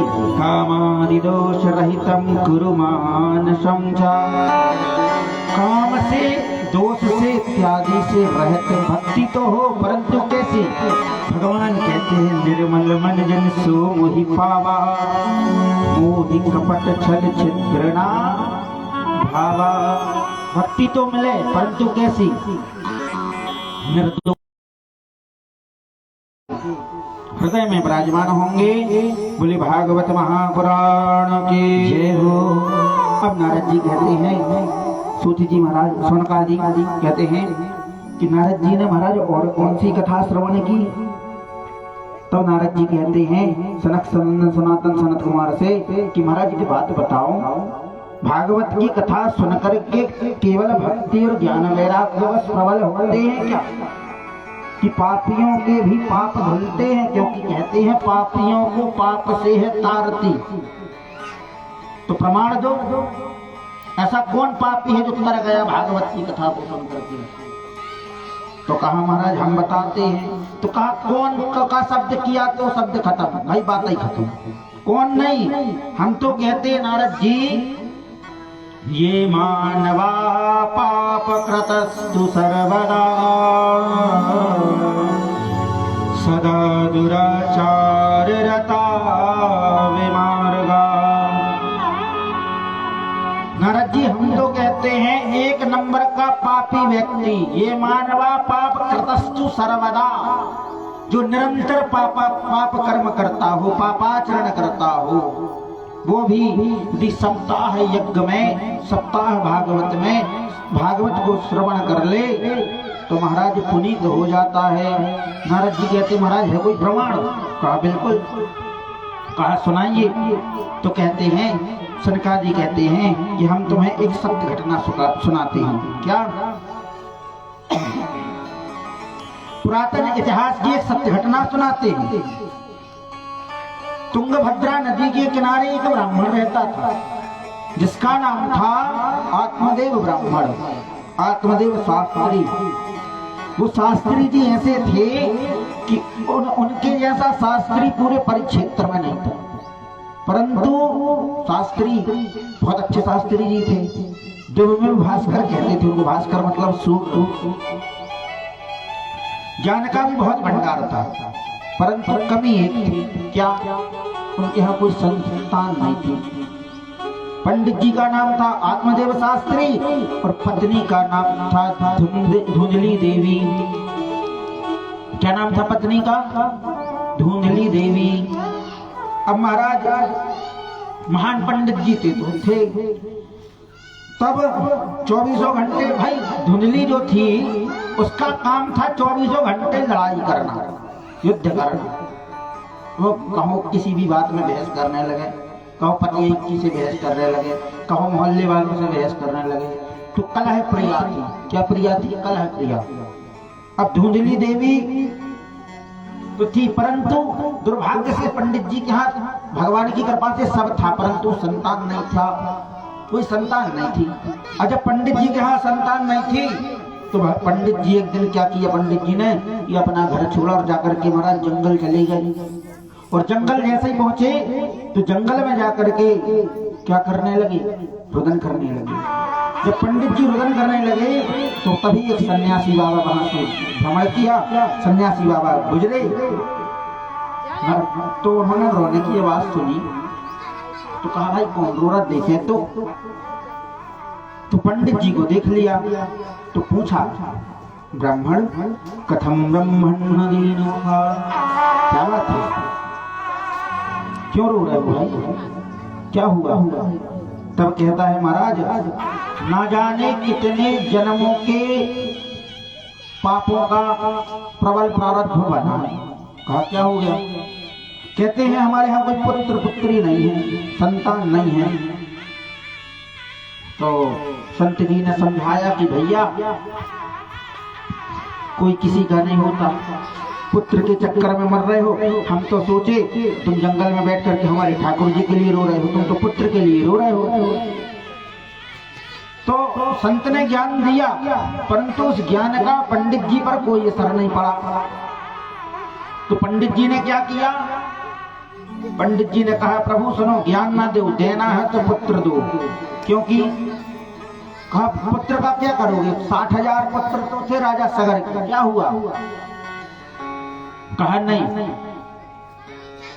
तो पंडित जी कहने लगे संत जी से कि महाराज सुनो, जब छोटे छोटे बालक पापा पापा करके बोलते हैं तो उनकी तोतली भाषा सुनने में जो आनंद आता है तुम क्या जानो बाबा बैरागी। गृहस्थ सरसो लोके पुत्र पौत्र समन्विता। जब छोटे छोटे बालक पापा पापा करके बोलते हैं उस आनंद को तुम क्या जानो बाबा बैरागी लोग। महाराज ज्ञान ना दे, यदि देना है तो हमें पुत्र दो। तो बाबा जी ने क्या किया? महाराज उन्होंने मस्तिष्क रेखा पढ़ी और कह दिया कि एक जन्म नहीं, तुम्हें तो सात जन्म तक कोई पुत्र नहीं होगा। बस इतना सुना और सिर पटक लिया। संत जी ने कहा भैया मर जाओगे, सिर पटक रहे हो तुम? कहा हम तो मरना ही बैठे थे, आप और आ गए, हमारी टेंशन 7 गुना बढ़ा दी आपने। आप तो कह रहे हो 7 जन्म तक कोई पुत्र ही नहीं है हमारे जीवन में। महाराज ज्ञान ना दो, प्रवचन ना दो, आपको ब्रह्म हत्या लगेगी। महाराज सन्यासी जी को घबराई कि अच्छी राम राम भाई, एक लेना न देना मगन रहना। हम तो आए थे भैया, काय रो रहे हो, चलो घर। तो जो हमारी को ब्रह्म हत्या लगाने लगे। तो कहा देखो पंडित जी आप एक काम करो, तो अब बाबा जी से बोला कि भाई हमको छोड़ दो, हम तो जा रहे हैं अपने क्षेत्र। तो कहता न बिल्कुल नहीं। ब्राह्मण कहता है हम जाने तभी देंगे जब आप हमको पुत्र दोगे। अब बड़ा भूत चढ़ा उसको तो पुत्र का। सन्यासी ने सोचा क्या किया जाए, तो अपने झोले से तो फल निकाला और दे दिया। कहा कि जाओ अपनी पत्नी को खिला देना, पुत्र अवश्य होगा। देखो संत का प्रसाद मिला था, परंतु संत की वाणी भी कभी गलत नहीं हो सकती। संत ने कहा था एक जन्म नहीं, तुम्हें 7 जन्म तक कोई पुत्र नहीं होगा। आगे कथा सुनना। पुत्र उसका नहीं था, पंडित आत्मदेव जी का पुत्र नहीं था। तब महाराज दौड़ता हंसता हुआ गया कि संत बड़े दयालु होते हैं, संत हृदय नवनीत समाना। और गया दौड़ता हुआ और जाकर के अपनी पत्नी को चिल्लाने लगा दरवाजे के बाहर से। कहता है कि देख मैं क्या लाया हूँ। तो कहा क्या लाए हो? तो कहा देख मैं कितना सुंदर फल लेके आया हूँ, फटाफट खा ले। तो कहा आप तो ऐसे बता रहे हो। पत्नी ने कहा धूंधली तो नाम उसका, तो जैसा नाम वैसा काम, यथा नामस तथा गुणा। तो कहा फटाफट खा ले। कहा क्या होगा? कहा पुत्र होगा। अब महाराज धूंधली बैठ गई फल लेके, खाऊं कि ना खाऊं, खाऊं कि ना खाऊं। अब थोड़ी देर बाद जब उसके पति ने कहा उससे कि फटाफट खा ले, तो कहती है नहीं, बहाने बना दी। कहती है नहीं फल नहीं खाऊंगी। कब खाऊंगी? स्नान करूंगी, पूजन करूंगी, ठाकुर जी को भोग लगाऊंगी, तब पाऊंगी, जिससे हमारा जो पुत्र है वो ज्ञानवान हो। महाराज नहाया, मतलब नहाया, पूजन पाठ किया उसने। तब तक आ गई उसकी कौन? पड़ोसन बाजू वाली। तो कहने लगी कि हमारी पति देवी एक जगह से फल ले आए। बाबा जी ऐसा कहकर के चले गए। उसने क्या कहा था संत ने कि महाराज फल खिला देना, देकर के न चले जाना, खिला देना। इसने तमाम प्रपंच किए कि हम फल खाएंगे तो कहीं गर्भ हमें जब बालक होगा तो हमारा पेट भर जाएगा, मैं चल नहीं पाऊंगी, और जब चल नहीं पाऊंगी तो कहीं आग लग गई गांव में तो क्या करूंगी। तमाम कुतर्क किए इसने। तो जब पड़ोसन आई, पड़ोसन ने कहा फटाफट खा लो, संत का प्रसाद मिला है, किलकारियां हो जाएंगी घर में। तब क्या किया? फल तो नहीं खाया, अलमारी में रख दिया। कुछ दिन बाद उसकी बहन पहुंची। अब बहन ने जैसा ही बोला, बहन से भी वही रोना रोने लगी कि हमारे पति देव एक संत के पास गए थे, उन्होंने एक फल दिया है, कहते इस फल से बेटा होगा। फल से कभी बेटा होते हैं क्या? अब उसने और मुंडा खराब कर दिया, उसका और मूड खराब कर दिया। कहता है फल खाने से कभी बेटे होते हैं क्या? तुम्हारे पति देव के और बाबा बैरागी चक्कर में पकड़ आए रहती है। कहा अच्छा, कहा क्या करूं? तो एक काम कर, तुम्हारे यहाँ कोई संतान तो नहीं है तो हम दे देंगे। कौन दे देंगे? उसकी जो बहन आई थी वो कहने लगी संतान हम दे देंगे, क्योंकि तुम्हारे यहाँ खाने के लिए बहुत है, हमारे यहाँ खाने के लिए नहीं है, और तुम्हारे यहाँ खाने वाले नहीं है, हमारे यहाँ खिलाने वाला नहीं है। तो एक काम करो भाई बहन, 5 तो हैं अभी, एक और होने वाला है, तो नवजात जो होगा वो आप ले लेना। तो कहा ठीक है बहन हो तो तेरे जैसे। कहा फल का क्या करूं? तो कहा एक काम करो कि गैया को भी कोई बछड़ा नहीं है, इसको खिला दो वो फल। तो महाराज वो फल लिया और उस बछड़े को खिला दिया। समय पा करके अकेले में बात हो गई दोनों की। अब जब अकेले में बात हो गई, समय पा करके बालक हुआ उसकी बहन के यहाँ, उसने रात्रि में ला करके दे दिया धुंधली को। अब धुंधली को दे तो दिया। अब धुंधली ने अपने पति देव से कह दिया, पति देव से कह दिया कि महाराज हमको तो पुत्र हो गया। जैसे ही कहा हमारे को पुत्र हो गया, पूरे गांव में मिठाइयां बंटवाई आत्मदेव पंडित जी ने। अब कुछ दिन बाद एक गैया मैया जो थी जिनको फल खिलाया था, उनके गर्भ से भी एक सुंदर बालक ने जन्म लिया। अब पंडित जी के भाग्य की सराहना होने लगी कि महाराज भगवान देते, छप्पर फाड़ करके देते हैं। वो तो संत का प्रसाद, भगवान की कृपा से भगवान सबको अच्छा देते हैं, भगवान सबको देते हैं। इस प्रकार से अब दोनों बड़े हुए समय पाए महाराज, दोनों बड़े हुए तो एक हुआ विख्यात और एक हुआ कुख्यात। कैसे हुए? गोकर्ण पंडितो ज्ञानी धुंधकारी महाखला। जन्म हुआ तो बालक का नाम क्या रखा? उसने कहा आत्माराम रख लेने दो। पतिदेव ने कहा नहीं, 9 माह मैंने अपने गर्भ में रखा और आप कह रहे हो आत्माराम रख लेने दो। आत्माराम नहीं, धूंजली का पुत्र धुंधकारी। और इनका नाम गौकर्ण इसलिए रखा गया क्योंकि इनके जो कान थे वो गैया मैया के जैसे थे। वर्ण जो था पूरा शरीर जो था वो शरीर था इनका पुरुषों जैसे, परंतु जो कान थे इनके कान जो थे गैया के कान की तरह थे, तो इनका नाम रखा गया गौकर्ण। और एक बालक का नाम रखा गया धुंधकारी। समय पा करके दोनों बड़े हुए।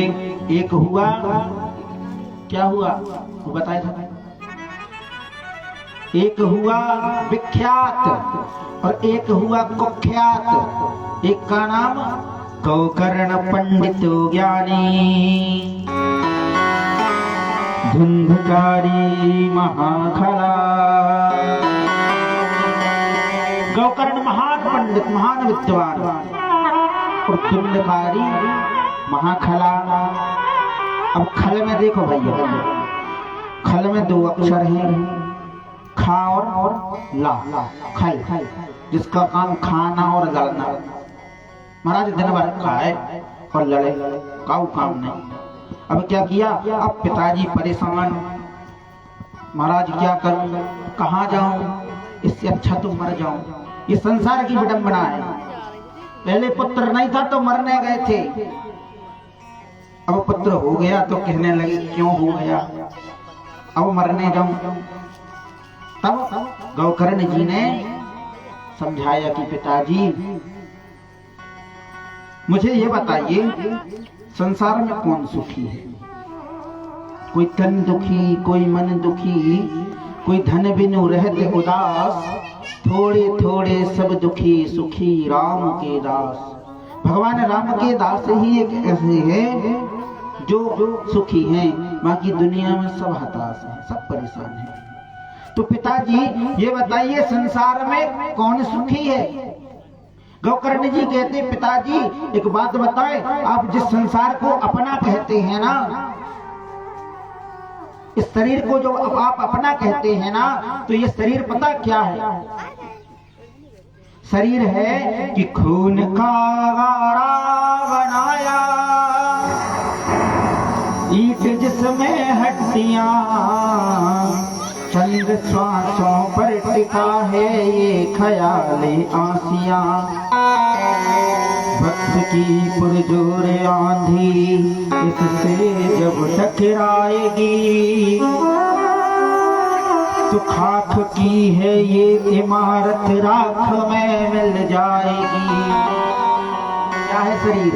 खून का गारा बनाया, खून का गारा बनाया, ईंट जिसमें हड्डियां, चंद्र श्वासों पर टिका है ये ख्याले आसियां, और वक्त की पुरजोर आंधी इससे जब टकराएगी, वक्त मतलब समय की पुरजोर आंधी इससे जब टकराएगी, तो राख की है ये इमारत खाक में मिल जाएगी। गौकर्ण जी कहते पिताजी मृत्यु की तैयारी, मृत्यु की जो सामग्री है वो तैयार है, कफन तैयार है, बाजार से लाने की देर है, घास फूस सब तैयार है, घास फूस सब तैयार है, बस लाने की देर है, खबर करने की बस देर है कि महाराज फलाने चले गए। लोग जो है 1 घंटा भी नहीं रखते, लोग कहते हैं महाराज जल्दी ले जाओ। साल भर जिसने आपको पाला पोसा बड़ा किया वो संसार में आपको कोई रखेगा तक नहीं। इसलिए कहते हैं क्या, ये शरीर हमारा जो है नाशवान है, इसलिए कहते हैं कौन देता है, कौन किसको दिल में जगह देता है, पेड़ भी सूखे पत्ते गिरा देता है। कौन किसको दिल में जगह देता है, पेड़ भी सूखे पत्ते जला देता है, गिरा देता है। वाकिफ है दुनिया की सच्चाई से कि महाराज जब मौत आ जाए तो कोई अपना ही जला देता है। कौन देता है साथ जिंदगी भर का, कौन देता है साथ जिंदगी भर का। लोग तो जनाजे में भी कंधा बदल लिया करते हैं, फूल का जलती है तो खड़े रहते हैं, और महाराज खुद का शरीर मतलब इंसान, खुद का घर का इंसान नहीं जल पाता और छोड़ कर दिया जाता।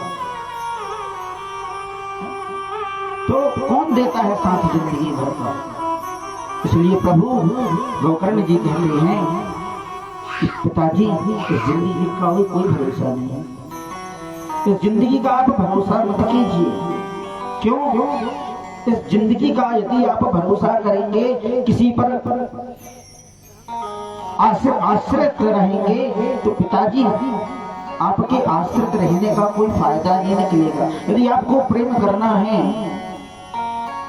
तो ठाकुर जी से करो, यदि आपको प्रेम करना है तो राधा रानी से करो, यदि आपको प्रेम करना है, अरे अपने सनातन धर्म में तो महाराज इतने सारे ग्रंथ हैं कि जो मन आवे उसको पढ़ लो, जो मन आवे उस देवता की पूजा कर लो।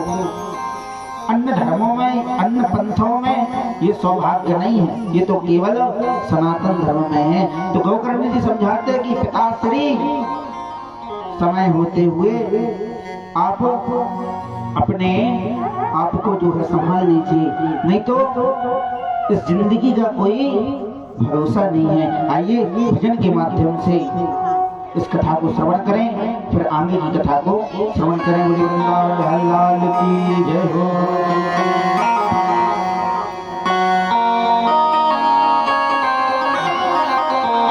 बोलिए श्री राधा रानी सरकार की जय। तो क्या भरोसा है इस जिंदगी का,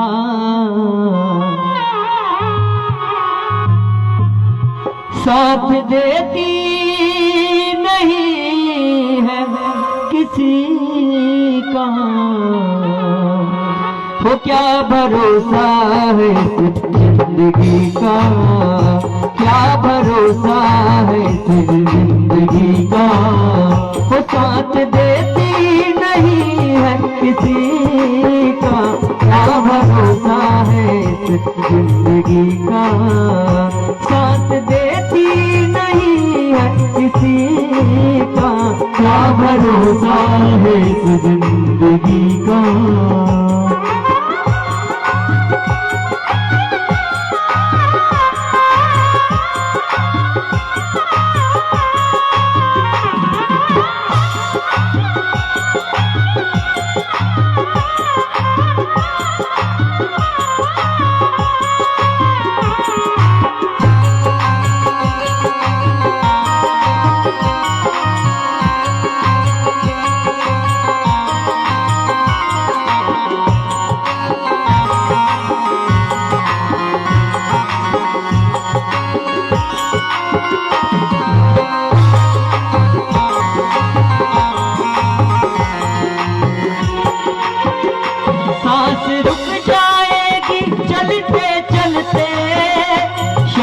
बुझ जाएगी जलते जलते, सांस रुक जाएगी चलते चलते, सम्मा बुझ जाएगी जलते जलते। गम निकल जाएगा आदमी का, गम निकल जाएगा आदमी का। साथ देती नहीं है किसी का, क्या भरोसा है इस जिंदगी का। वो साथ देती नहीं है किसी का, क्या भरोसा है इस जिंदगी का।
ये दुनिया कहेगी, ओ दास्तां ये अपनी दुनिया कहेगी।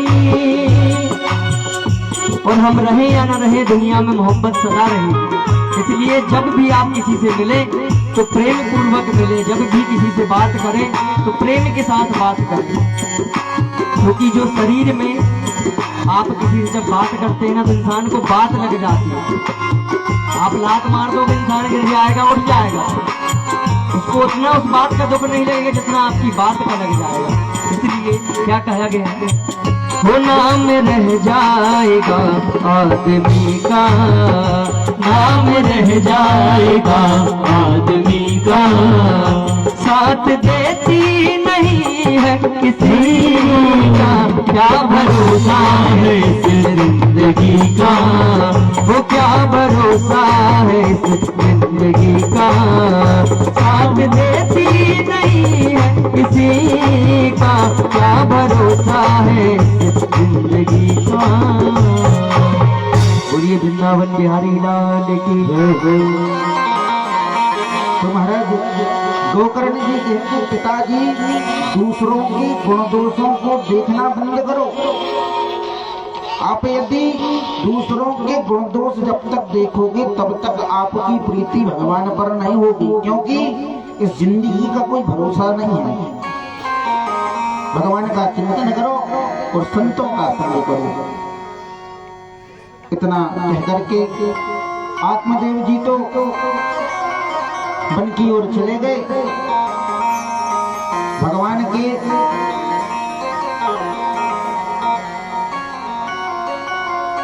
श्रीमद् भागवत के दसम स्कंद का पाठ किया और भगवान की अनुकंपा से परम धाम को प्राप्त हुए। यहाँ धुंधकारी ने क्या किया, अब पिताजी तो चले गए तो मैया को मारना चालू कर दिया। तो मैया ने एक दिन क्या किया कि कुएं में डूब करके अपने आप को आत्महत्या कर ली। जब मैया मर गई, मैया स्वर्गवास चली गई, कुआं में डूब करके हत्या कर ली मैया ने। अब मैया चली गई तो अब ये अकेला हो गया। गोकर्ण जी तो चले गए अपनी तीर्थ यात्रा हरिद्वार। तब क्या किया इसने कि 5 गणिकाओं को ले आया, 5 गणिकाओं को ले आया और अन्यत्र उनके साथ व्यवहार करता और व्यवहार करने के बाद उनको धन ला करके देता, चोरी करने लगा, डकैती डालने लगा। रात्रि भर महाराज डकैती डालता, सुबह ला करके दे देता। अब एक दिन 5 ने सोचा कि यदि पकड़े गए तो ना धन मिलेगा ना कुछ, तो क्या किया, इसके मुख में अंगारे डाल करके इसे जिसमें अपन सोते हैं खटिया वहां से बांधो और बांधने के बाद महाराज उसमें उसके मुख में अंगारे डाल करके जो है उसे समाप्त कर दिया। धुंधकारी तो मर गया, इन्होंने धन लिया और ले जाकर के जो है अन्यत्र चली गई। तो धुंधकारी तो मर गया परंतु बना भूत। क्या बना, भूत बना। अब बना महाराज भयंकर भूत बना, क्योंकि अकाल मौत मरा था तो भूत बना। तो भजन करत बिटिया भली, भजन करत बिटिया भली, बिना भजन नहीं पूत। अरे सबरी तो बैकुंठ गई, सबरी स्त्री होकर के बैकुंठ गई। अरे धुंधकारी भयो भूत, भजन करत बिटिया भली, बिना भजन नहीं पूत। और सबरी तो बैकुंठ गई, धुंधकारी भयो भूत। तो धुंधकारी ब्राह्मण कुल में जन्म लेने के बाद भी भूत बना। क्यों, क्यों बना भूत? क्योंकि कर्म, व्यक्ति के कर्म अच्छे होते हैं, व्यक्ति के कर्मों से ही उसका उत्थान और परिवर्तन होता है। भगवान कहते हैं कि कर्म अच्छे करो। भगवान कहते हैं कर्म आप करो, फल तो हम देंगे। फल क्या मिलना है, इस इसकी चिंता मत करो, फल तो हम देंगे। तो महाराज भूत बना। एक दिन गोकर्ण जी लौट करके आए, पता चला कि हमारा भाई जो मर करके स्वर्ग लोक को चला गया, ऐसे ऐसे मर गया। तो उसके नाम पर 100 श्राद्ध करी। एक दिन गांव में संगोष्ठी थी, आकर के बैठे थे गोकर्ण जी। जैसे गोकर्ण जी आए तो सबसे पहले तो आंगन रहते थे पहले, तो आंगन में बैठे थे। तो सबसे पहले तो एक ठो हाथी बना, फिर बैल बन गया। तो जल अभिमंत्रित करके गोकर्ण जी ने छिड़का, तो प्रेत योनि में तो था। तो महाराज कहने लगा, तो कहा कौन है रे तू? तो कहा प्रभु मैं आपका भाई प्रेत योनि में पड़ा हूं, मुझे मुक्त करवा दो। तो कहा भाई तुम्हारी मुक्ति के लिए तो मैंने गंगा जी में श्राद्ध कर दिया और गंगा जी में पिंड पाड़ दिए, पिंडदान करवा दिया। फिर तो कहता प्रभु तुम एक नहीं 100 पिंडदान भी करा दो। तो ऐसे थोड़ी ना हम शांत होने वाले, नंबर 1 के पापी हैं। तो कहा क्या करें? तो कहा प्रभु कोई कृपा करो। तो कहते हैं चलो ठीक है, अभी आप प्रस्थान करो, हम सवेरे बात करते हैं। तो जैसे सुबह हुआ, सुबह हुई, संगोष्ठी बैठी, सबसे पूछा क्या किया जाए। तब सूर्य नारायण भगवान ने कहा कि भागवत की ज्ञान गंगा सुन करके धुंधकारी भी मुक्त हो जाएगा। तब श्री सुखदेव श्री गोकर्ण जी महाराज ने क्या किया, सबसे प्रथम भागवत गोकर्ण जी ने धुंधकारी को सुनाई थी। तो गोकर्ण जी ने क्या किया, व्यास मंच बनवाया, जाकर के जो है धुंधकारी को कथा सुनाने के लिए संकल्प लिया। तो एक बांस जैसे ये बंधा है, 7 ग्रंथि का बांस लिया और जाकर के जो है उसमें धुंधकारी प्रवेश किया। एक दिन पहले दिन की कथा हुई, पहली ग्रंथि चटक गई। दूसरे दिन की कथा हुई, दूसरी ग्रंथि का भेदन हो गया। इस प्रकार कथा कहती है कि 7 दिन में 7 ग्रंथि का भेदन हो गया। और धुंधकारी भगवान श्री कृष्ण की कृपा से, भागवत की कृपा से तुलसी की माला पहना हुआ प्रेत पीड़ा से मुक्त हो गया। बोली भागवत महापुराण की जय हो। तो धुंधकारी जैसे पापी भी जिस कथा को सुन करके तर जावे, तो ऐसी है ये भागवत की कथा, पापियों को पाप से ही तरती। अब नारद जी कहते महाराज एक कृपा और कर दो, आपने कथा तो सुना दी कि पापियों को पाप से तारती है, परंतु एक कृपा और कर दो। कहा क्या? कहा इसका नियम और बता दो। तो नारद जी कहते, तो श्री सूत जी महाराज कहते हैं कि नारद जी इस कथा को कराने के लिए सबसे पहले तो वक्ता का चयन करें। वक्ता का चयन करने, भागवत को श्रवण करने की विधि लिखी हुई है कि वक्ता का चयन करें। कहा कैसा हो वक्ता? कहा विरक्तो वैष्णवो विप्रा। वक्ता ब्राह्मण होना चाहिए, वेद शास्त्र विशुद्धि कृत, वेद शास्त्रों का ज्ञाता होना चाहिए। वक्ता कैसा होना चाहिए? तो कहा वक्ता ऐसा होना चाहिए। अब कहा कब कराया जाए? तो कहा माँ पौष और चैत छोड़ करके, पौष मास और चैत मास छोड़ करके भागवत की कथा कभी भी हो सकती है। और कहा खर्चा कितना आता है? तो कहा एक बेटी का विवाह में जितना खर्च होता है, मतलब अब व्यक्ति अपने अपने तरीके से कथा कराता है, मतलब शादी करता है अपनी बिटिया की। अब कोई बड़ा आदमी है तो महाराज 25-30 लाख रुपए खर्च करेगा। अब कोई गरीब है तो 10-12 लाख में कर देगा, 5-7 लाख। तो इस प्रकार से कहा गया कि जितना एक बेटी के विवाह में खर्च होता है उतना खर्च करें। इस प्रकार की जब कथा श्री नारद जी ने और अन्य संतों ने सुनी तो महाराज नृत्य करने लगे। आइए हम भी नृत्य के माध्यम से इस कथा में प्रवेश करें। इसके बाद आरती होगी। आज की कथा को हम यहीं विश्राम करेंगे। कल पुनः 2 बजे से पुनः कथा में प्रवेश करेंगे। बोले बांके बिहारी लाल की जय हो।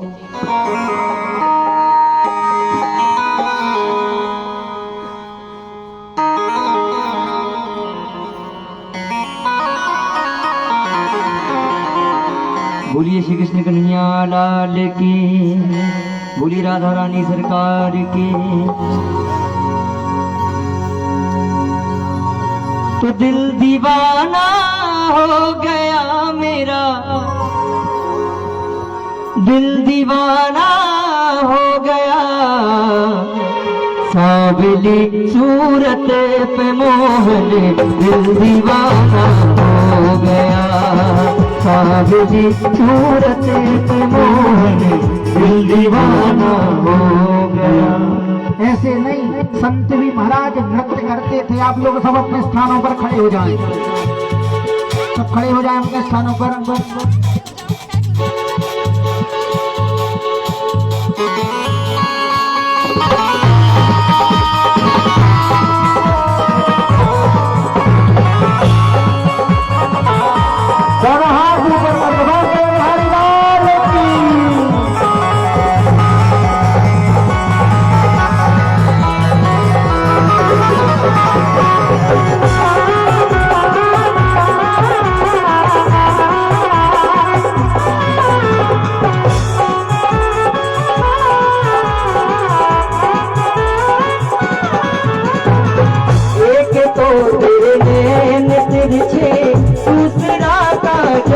लगा एक तो तेरे नैन तिरछे, दूसरा काजल लगा, एक तो तेरे नैन तिरछे दूसरा काजल लगा, एक तो तेरे नैन तिरछे दूसरा काजल लगा, एक तो तेरे नैन तिरछे दूसरा काजल लगा, तीसरा तीसरा तीसरा नजरे मिलाना हो गया, तीसरा नजरे मिलाना दिल दीवाना हो गया, सावली सूरत पे मोहन दिल दीवाना हो गया।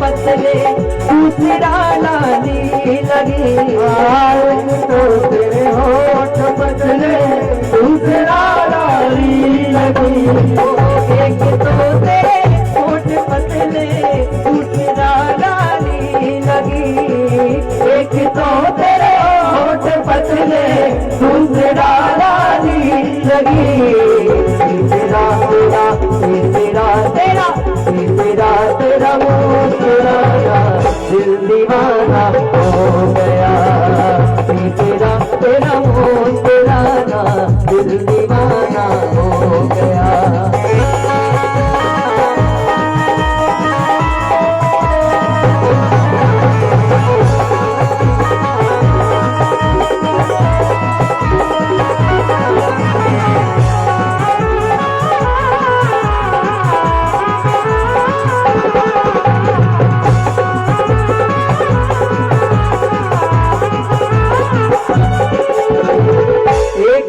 तेरे हाथ पतले दूसरा मेहंदी लगी, एक तो तेरे होठ पतले दूसरा मेहंदी लगी, एक तो तेरे हाथ पतले दूसरा मेहंदी लगी, एक तो तेरे हाथ पतले दूसरा मेहंदी लगी, तीसरा तेरा तीसरा तेरा तीसरा बंसी बजाना हो दीवाना हो गया, सावली सूरत पे मोहन दिल दीवाना हो गया, सावली सूरत पे मोहन दिल दीवाना हो गया, सावली सूरत पे मोहन दिल दीवाना हो गया। बोलिए वृंदावन बिहारी लाल की। आरती प्रज्वलित उतारूं कन्हैया तेरी आरती, मन में बसा कर तेरी मूर्ति, उतारूं मैं गिरधर तेरी आरती, उतारूं कन्हैया तेरी आरती, उतारूं कन्हैया तेरी आरती, उतारूं कन्हैया तेरी आरती, मन में बसा कर तेरी मूर्ति, उतारूं मैं गिरधर तेरी आरती।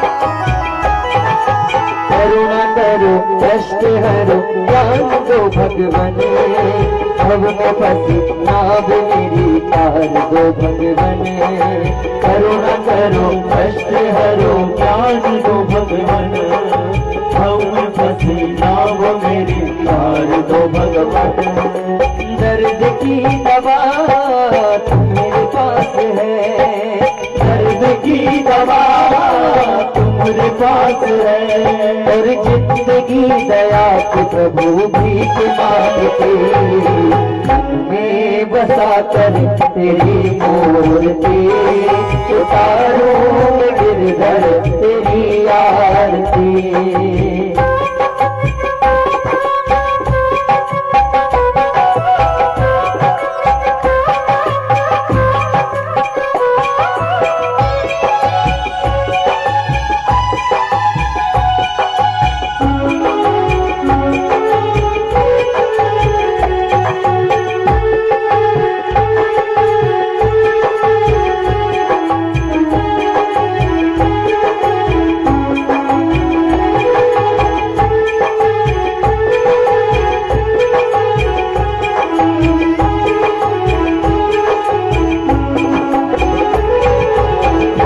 तुझसे क्या भी यही सोचूं भगवन, जिंदगी जब तेरे नाम कर दी अर्पण, अब तुझसे क्या भी यही सोचूं भगवन, जिंदगी अब तेरे नाम कर दी अर्पण, सब कुछ तेरा कुछ नहीं मेरा, सब कुछ मेरा कुछ नहीं मेरा, है तुमको प्रभु संसार के, मैं बसा कर तेरी मूर्ति, उतारूं गिरधर तेरी आरती, मैं बसा कर तेरी मूर्ति, उतारूं गिरधर तेरी आरती।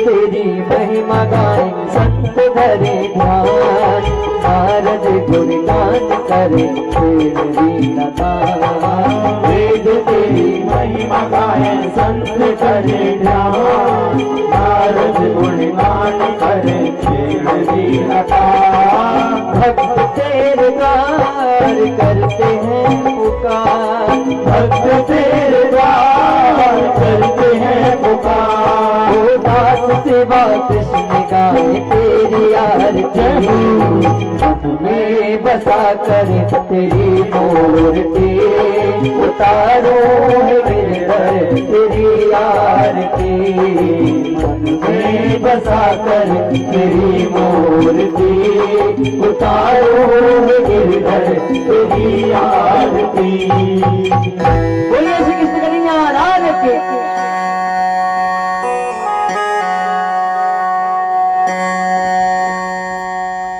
आरती कीजिए हनुमान लला की, दोस्त दलन रघुनाथ लला की।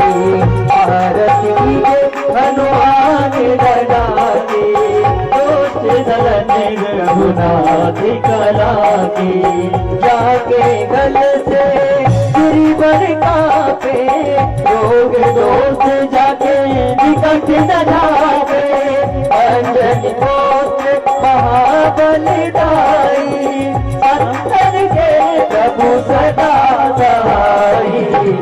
वीरा रघुनाथ पठाए, लंका जार किया सुधिलाए। लंका सुकोट समोद दिखाए, जात पवन कुत बारे नादाई। लंका जारी असुर संहारे, सिया राम जी के काज सवारे। लक्ष्मण मूर्छित पड़े सकारे, लाल सजीवन प्राण उबारे। बैठे पताल तोरिया में कारे, अहिराण की भुजा उखारे। आए भुजा असुर दल मारे, दाने पूजा संत जन तारे। सुर नर मुनि जन आरती उतारे, जय जय जय हनुमान उतारे। कंचन थार कपूर लौछाए, आरती करत अंजना माई। लंका विध्वंस किए रघुराए, तुलसीदास प्रभु की रत गाई। जो हनुमान जी की आरती गावे, बंदे कोट परम पद पावे। आरती कीजिए हनुमान लला की, दुष्ट दलन रघुनाथ कला।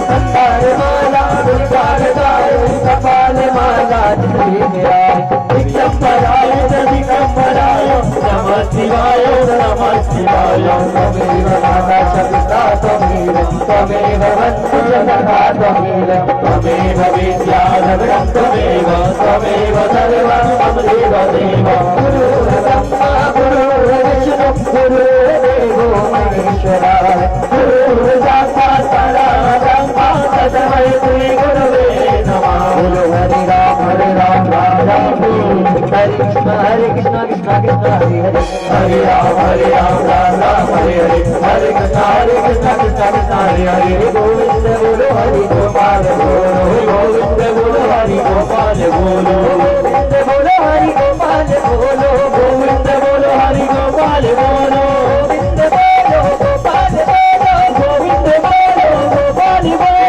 राधा रमण जय राधा रमण जय राधा रमण हरि गोविंद बोल, जय राधा रमण हरि गोविंद बोल। हरे राम राम राम हरे हरे, हरे कृष्णा कृष्ण कृष्ण हरे हरे। ओ हरे राम राम राम हरे हरे, हरे कृष्ण कृष्ण कृष्ण